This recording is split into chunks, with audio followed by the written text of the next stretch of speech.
पाचोरा तालुक्यातील शिंदाड येथील अतुल लक्ष्मण पाटील हा युवक कामानिमित्त पुणे येथे हॉटेल व्यवस्थापनाच्या त्रासाला कंटाळून संबंधित कंपनीकडून झालेल्या अन्यायकारक वागणुकीमुळे मानसिक त्रास सहन करत आत्महत्येच्या टोकाचे पाऊल उचलण्याची धक्कादायक घटना.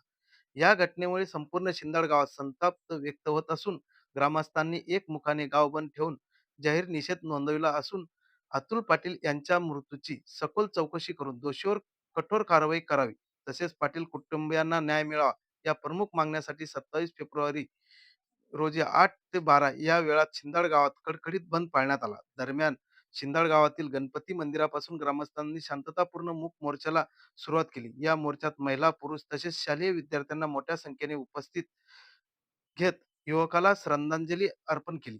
शोक सभा व निषेध करण्यात आले. ग्रामस्थांनी अतुल पाटील यांच्यावर झालेल्या अन्यायाचा निषेध व्यक्त करत दोषींना कठोर शिक्षा व्हावी अशी एक मागणी केली. गाव बंद मूक मोर्चा पूर्णतः शांततापूर्ण वातावरणात पार पडला.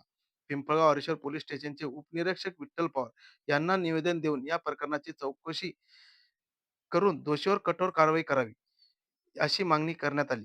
प्रशासनाने घटनेचे गांभीर्य दाखल घेऊन संबंधित न्याय द्यावा अशी अपेक्षा ग्रामस्थांनी व्यक्त केली. की या समाजातल्या वाईट प्रवृत्ती कमी झाल्या पाहिजेत. आता मी आपल्या सगळ्यांचा एक मुलगा गेला या नात्यानं काही गोष्टी सांगू. मला न्याय मिळाला पाहिजे. आपल्याला एक तर अतुलच्या कुटुंबाला न्याय नाही मागायचा, आपल्याला आपल्या गावाचा न्याय मागायचा. आपलं काळजाचा घर तुटला.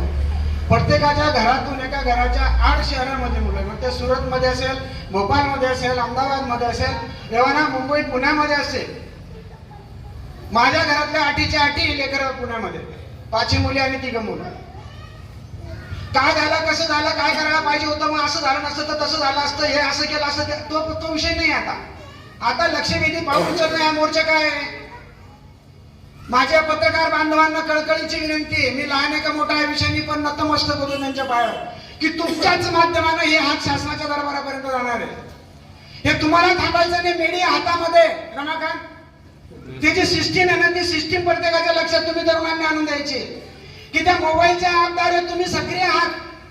आम्ही झोपलो नाही, आम्ही सोडणार नाही. ही दादागिरी, ही प्रवृत्ती आता एवढं हॉटेलची रिव्ह्यू असतात, त्याच्यावर कस्टमर जज करतो की हॉटेलला जायचं की नाही जायचं. आता ती कशी रिव्ह्यू द्यायची. आयुष्यातला सर्वात दुर्दैवी क्षण जर आपण असेल मध्ये कळतंय, त्यांनी मला हॉलमध्ये नेऊन मारलंय, खूप मारलंय आणि खूप म्हणजे त्याला किती त्रास झाला असेल. अरे जेव्हा आपण त्या हॉटेल मालकाचा फोटो बघतोय, त्या फोटोमध्ये क्लिअरली दिसतंय की तो किती क्रूर असेल, किती शब्द वाईट येत आहेत, नाही बोलू शकत, किती खालच्या पातळीचा असेल. आणि जेव्हा तो 20-22 वर्षाचा मुलगा त्याच्या समोर आणि 5-6 लोक त्याला मारतायत. अरे म्हणतायत सर की त्यांनी एवढा निर्णय घ्यायला नको होता. आता बऱ्याच ठिकाणी आपण काही आणि आपण हा जो न्यायालयीन लढा आहे हा अतुलला न्याय मिळेपर्यंत, संबंधित कुटुंबाला न्याय मिळेपर्यंत अखंड ठेवूया. आपण जरी सुरुवात छोटी केली असली तरी आपण याचा जो शेवट आहे अतिशय, आपण त्याला न्याय मिळवल्याशिवाय स्वस्त